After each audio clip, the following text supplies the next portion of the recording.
Estamos de volta com Pensamento Jurídico, uma produção da Amages. Participe de nosso programa pelo e-mail pensamento@amages.com.br, pensamento@amages.com.br. Envie a sua sugestão de programa também e pauta para o nosso programa. Bom, nosso assunto de hoje é a Lei de Falências e Recuperação Judicial, que completa aí quase 6 anos. E nós estamos falando também do papel do Judiciário e dessa atual legislação, como que ela tem contribuído para aumentar a sobrevida das empresas. Eu estou entrevistando aqui o juiz Sálvio Chaves, que é titular da 2ª Vara Empresarial da Comarca de Belo Horizonte. Doutor Sálvio, então, no bloco anterior, deixei uma pergunta sobre a questão do plano de recuperação judicial de uma empresa.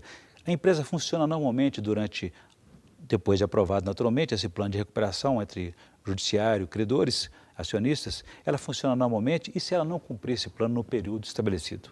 O que acontece? A recuperação judicial, uma vez deferida, a empresa continua funcionando normalmente e aqueles créditos anteriores passam a ser renegociados. Então, segundo o acordo realizado na Assembleia. A empresa tem um prazo de 2 anos para cumprir durante esse período as condições estabelecidas na Assembleia Geral, no plano modificado ou acordado entre todos.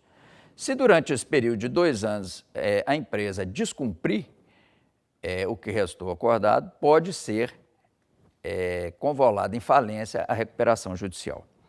Porém, passados esses 2 anos, o acordo pode estender por um período maior. Não existe um prazo para cumprimento da concordata. Pode ser prorrogado. Não é que é prorrogado. No acordo judicial, ele pode estabelecer, digamos, 5 anos. Porém, dentro desses 2 anos, tem que ser cumprido. A partir desses 2 anos, se houver o descumprimento do que restou acordado, não cabe mais a decretação da falência.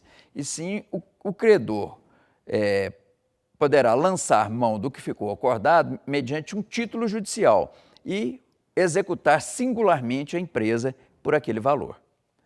Então, uma vez passados os 2 anos, já não se decreta mais a falência. Porém, se descumprir o que restar acordado, o credor tem a possibilidade de executar a empresa, através da execução singular, ou então até mesmo requerer a falência. Sim, mas ele depende de autorização judicial também para fazer isso. Não, ele pode requerer através de processo, um processo autônomo, nos termos do artigo 94 da Lei de Falências. Muito bem, sobre essa lei eu gostaria então de convidar os estudantes da Faculdade Escola Superior de Negócios de Belo Horizonte para me ajudar a entrevistá-lo. As perguntas então, por favor, do Wesley.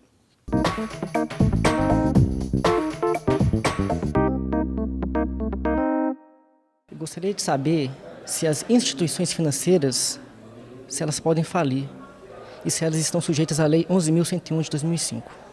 As instituições financeiras, elas têm um tratamento um pouco diferente das demais empresas. A instituição financeira, quando entra em crise econômico-financeira, elas recebem um tratamento especial do Banco Central. Elas recebem, primeiramente, uma intervenção do Banco Central e, se ele verificar que a empresa financeira, as instituições financeiras não têm condições de se recuperar, o Banco Central entra com a sua liquidação extrajudicial. Então, ele promove o encerramento dessa instituição financeira, fazendo uma perícia, uma auditoria para apurar os débitos e os créditos dessa empresa. Uma vez realizado isto, aí sim o Banco Central pode fazer um requerimento de falência da instituição financeira. Porém, ela tem que passar por esse procedimento prévio. Então, se ela tiver condições de recuperar apenas na intervenção do Banco Central, funcionaria mais ou menos como uma recuperação judicial para a instituição financeira. Mas na intervenção, se não houver possibilidade de recuperação, Aí o Banco Central entra com o pedido de liquidação extrajudicial e, após esse procedimento, faça o pedido de falência perante o juízo de falências. Qual o foro competente para a decretação da falência, se a sociedade tem vários estabelecimentos em várias comarcas? O foro competente para apreciar o processo de pedido de recuperação judicial e de falências é o da sede do principal estabelecimento da empresa, não é? Onde a empresa tem a sua matriz, onde tem a sua escrita, o principal estabelecimento, não onde tem as filiais. Se por acaso for empresa estrangeira, não é? Aí sim, se tiver filial no Brasil, é na sede dessa filial. Ok, muito obrigado então aos estudantes Wesley e Fábio da Escola Superior de Negócios de Belo Horizonte por participarem do programa com perguntas ao Dr. Salvi. Voltando à nossa questão da recuperação e das falências, né? Quando existe esse processo do plano de recuperação, o devedor ele é afastado do comando da empresa? Não, o devedor, em princípio, não é afastado do comando da empresa. É nomeado um administrador judicial. Pelo juiz ou pela empresa? É pelo juiz. O administrador judicial é nomeado pelo juiz. É quem comanda o plano de recuperação também? Exatamente. Ele faz a intermediação entre os credores, o devedor e o juízo. Então, ele tem uma série de atribuições. Combinando regras judiciais também com regras de mercado. Exatamente. Ele faz a ponte. Então, todas as informações necessárias ao bom andamento da recuperação judicial são trazidas ao juízo pelo administrador judicial, né, que foi nomeado pelo juiz. Então, esse administrador, por exemplo, ele que preside a Assembleia Geral de Credores, onde é feito o acordo judicial e depois trazido ao juízo que fará ou não a homologação desse acordo. Esse acordo, essa recuperação traz vantagens sobre a concordata que não recuperava nada, né? Só a dívida dos credores. Né? O enfoque é diferente, não é? Porque antigamente existia muito a questão do credor, né? Visava-se muito satisfazer o interesse do credor. Hoje, a nova lei tem a preocupação, né, com o interesse público, né, a função social da empresa, né, e a função econômica que ela exerce. Na visão macro, né? Na visão macro. Agora, se chegar, doutor Salvi, à conclusão de que o negócio é inviável, o mercado não cabe mais, é preciso, digamos, fechar essa empresa, quais são as penas e obrigações dos falidos? Não, uma vez fechada, não sendo viável a recuperação judicial, é o caso, né, de decretação da falência.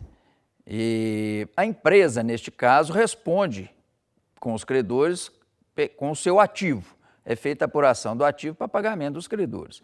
Se, porventura, for apurada a responsabilidade dos sócios, né, através de fraudes... Ou seja, caracterizar um crime de falência. Isso, um crime de falência ou fraudes, o patrimônio do sócio poderá vir a responder também pelas dívidas da empresa.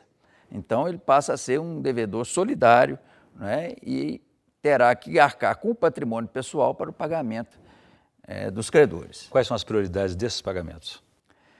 Atualmente, existe na lei uma gradação, né, feita a classificação dos créditos. Em primeiro lugar, nós temos aí os créditos de natureza trabalhista, né, que estão na cabeça da classificação. Salários, os direitos. Exatamente, todos. especificamente dos salários, até o valor de 150 salários mínimos. Individual. Para cada trabalhador. Esses têm preferência de recebimento e devem receber de modo uniforme dentro dos 30 dias após o deferimento da recuperação judicial. Além disso, nós temos os créditos com garantia real, que houve alteração na lei nova, né? Que antigamente esse crédito ficava depois do crédito tributário. Agora não. Em razão desse enfoque de preservação da empresa, não é, esses créditos passaram ao segundo lugar, especialmente porque são créditos vinculados às instituições financeiras. E da garantia ao mercado, né? E da garantia ao mercado, justamente. Okay. Isso aí atende também à questão, né, da preservação da empresa, uma vez que, se dando uma preferência a esses créditos de instituição financeira, há um entendimento de que isso exerceria uma influência sobre os juros bancários, o spread. Doutor, só vou fazer um novo intervalo, então eu gostaria que no próximo bloco a gente falasse um pouco mais sobre o entendimento dessa nova legislação, desses 5 anos de vigência, e sobre também o conflito de competência entre alguns tribunais. Perfeito? A gente volta em instantes.